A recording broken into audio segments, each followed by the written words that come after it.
திரும்பி எனக்கு கால் பண்றாங்க. எனக்கு யாரோ ஒரு தகவல் சொன்னாங்க. அந்த கூட வர பொண்ண அவர் கல்யாணம் பண்ணிக்கிட்டாருன்னு. ம்.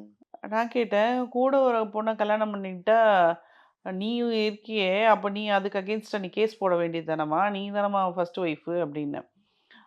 நான் ரெஜிஸ்டர் மேரேஜ் பண்ணலான்னு சொன்னேங்க. அவர் ஒத்துக்கவே இல்லைங்க. எங்க வீட்லயும் நாங்க அப்படியே விட்டுட்டோம். கேட்கவே இல்லங்க. ரெஜிஸ்டர் மேரேஜே வேண்டாம். அதெல்லாம் எதுக்கு ரெஜிஸ்டர் பண்ணணும்னு சொல்லிட்டாங்க. அப்படின்னா, அப்போ வந்து இவங்க வந்து ஒரு மண்டபத்தில தான் கல்யாணம் பண்ணியிருக்காங்க. சின்னாருக்கு இன்னாருக்கு வந்து மண்டபத்திலேருந்து ஒரு சர்டிஃபிகேட் இருக்கும். அந்த அன்னைக்கு புக் பண்ணியிருப்பாங்க இல்லையா? அந்த டேட்ல அவங்க குடுக்க முடியும். பத்திரிக்கை வைக்கலாம், ஃபோட்டோ வைக்கலாம். இதெல்லாம் அவனுக்கு தெரிஞ்சு பண்றானா, தெரியாம பண்றானான்னு தெர்ல. நாம வந்து கேஸ்க்குள்ள நம்ம என்ட்ரி ஆயிட்டோம்.